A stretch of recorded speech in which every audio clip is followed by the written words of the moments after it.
Joining us live now for more on this is our principal diplomatic correspondent Siddhant Sibal from Washington, D.C. Siddhant, thanks for joining us. You, of course, have been bringing us all the updates on the Indian Prime Minister's visit to the United States.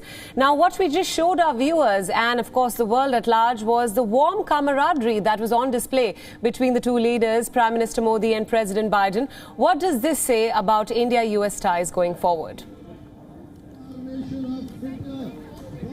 Well, yes, Priyanka, it has been a packed day and just half the day has gone by here in Washington.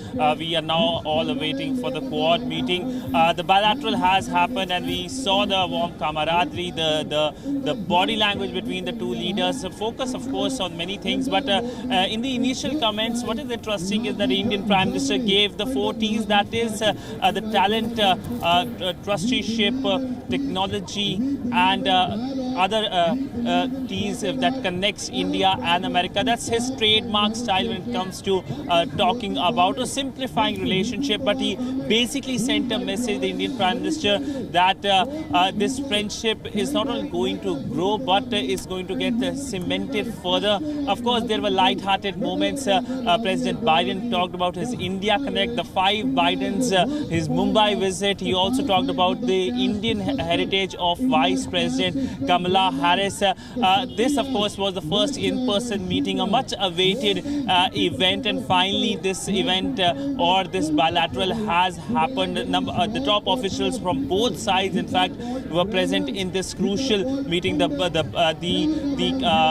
delegation level meeting, which is also happening at the White House. Now, focus will be, we can expect the focus can be on Afghanistan, on COVID crisis, on aggressive China. That has been outlined by the Indian side and by the American side ahead of the visit. Now, we all are also waiting for the press statements, the press conference by the White House and, of course, by the Ministry of External Affairs there, where we will get more nitty-gritties about this important bilateral. Of course, the US President has another bilateral as well, but that's in the evening with the Prime Minister of Japan, Suga.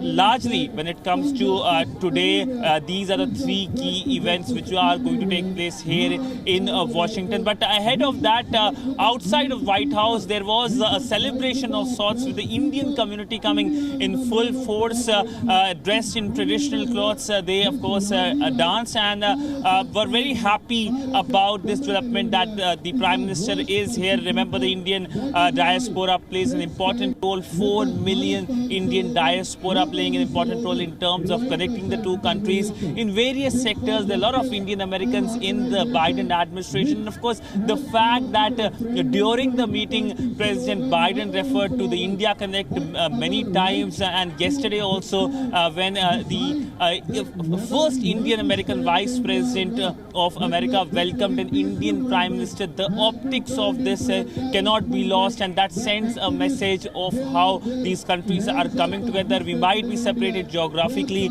or by time zone as well. It's night time in India, and it's midday almost here in Washington. But despite the differences, the convergences between the largest and the oldest democracies are growing with each passing day, and there has been a strong evolution of sorts from the Clinton administration to the Biden administration. Last 20 years has all been about dropping the hesitations of history between the two countries. The visit happens very early into the Biden administration, which shows the priority given by Washington to New Delhi. Absolutely, Siddhant. Let's talk a little bit about the upcoming Quad summit, which of course remains crucial for India and the other partners involved in the same.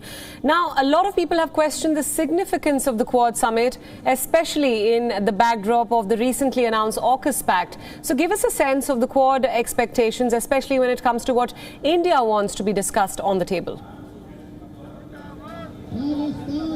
Well, Priyanka, just few minutes left. That's my watch telling me that when the Quad is going to start. And this is a crucial meeting which is taking place, a formalization of the Quad grouping. And of course, the AUKUS Pact is something that has been on and off talked about, having its shadow over the Quad, primarily as the Indian Foreign Secretary has said that it's not going to impact in any manner. And he's right also, because at at the end of the day, one Quad member country is increasing its capabilities in terms of the military capabilities, and that's a positive news for the Quad in general. The pact, of course, is a pact, security pact between US, UK and Australia, under which Australia gets the nuclear submarines. But what can be, in fact, the first direct fallout of the AUKUS security pact is the trilateral between France, India and Australia. We know there are a number of trilaterals in Indo-Pacific: Australia, India and Japan,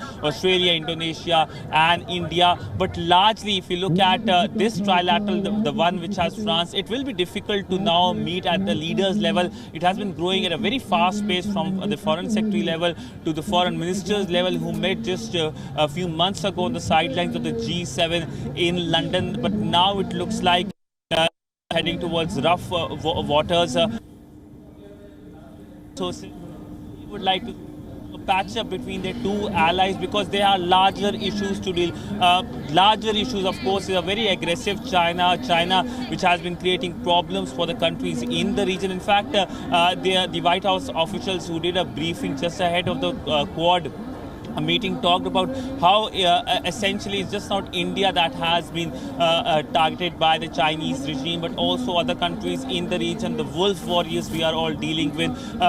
We can expect a lot of outcomes from the Quad summit, outcomes in the artificial intelligence technology, perhaps a very strong statement of China as well, without of course mentioning China. So largely a key summit which everyone is waiting for. Right, Siddhant, let's talk about Afghanistan now. WION, of course, has been tracking all the developments from Kabul as well as other areas in Afghanistan, especially since the Taliban took control. Did the subject of Afghanistan and the security situation in the region also come up in bilateral conversations? And is it likely to come up in the Quad summit as well? Well, Afghanistan is a big worry for everyone, for India, because we are geographically closer to Afghanistan, and there are fears that Afghan territory might be used by Pakistan-based international terror groups like Lashkar-e-Taiba and Jaish-e-Mohammed for their own nefarious purposes. And in fact, they're already doing so. When it comes to was it discussed right now or not, we are still awaiting for the briefing by the White House and the Ministry of External Affairs, but it is expected to be discussed ahead of the meeting. We know both sides have been saying that Afghanistan is a key issue, how both countries can partner. We have a Taliban regime, a regime which has more than 30 cabinet members, of which more than 15 are listed as United Nations Security Council international terrorists. So that's a big worry. Nobody wants a repeat of 26/11 or 9/11, and that is what the message is from Washington or from New Delhi. Remember, yesterday there was the bilateral between the Indian Prime Minister and Vice President Kamala Harris, during which, as the Indian Foreign Secretary Harsh Shringla said, that suo moto, the Vice President talked about Pakistan's support to terrorists, and this is something that is a security challenge for the region. So ultimately, what happens in Afghanistan, the problem lies in Pakistan, and that there is an understanding about it. Not only in New Delhi. New Delhi, of course, has been dealing with Pakistan since ages now, since more than 70 years. But here in Washington, the duplicity of Pakistan when it comes to Afghanistan has come out in full force. The fact that ISI DG was present in Kabul just days before the cabinet was announced was, of course, a shocking development, and shows the influence of the Pakistani regime on the current dispensation in Afghanistan, which many countries are not keen to recognize as well. It's been almost more than a month since the fall of Kabul to Taliban. But if you look at what has been the response of global capitals, Moscow, Washington, London, and of course New Delhi, red lines have been drawn that this is not an inclusive government. This is not a government that has been formed with negotiation. And really, Taliban needs to walk the talk as per their commitments that Afghanistan will not become a safe haven for international terror groups, which it looks like it's heading towards. Right, Siddhant, thank you so much for all those updates, and thank you for joining us from Washington. WION World is One is now available in your country. Download the app now and get all the news updates on the move.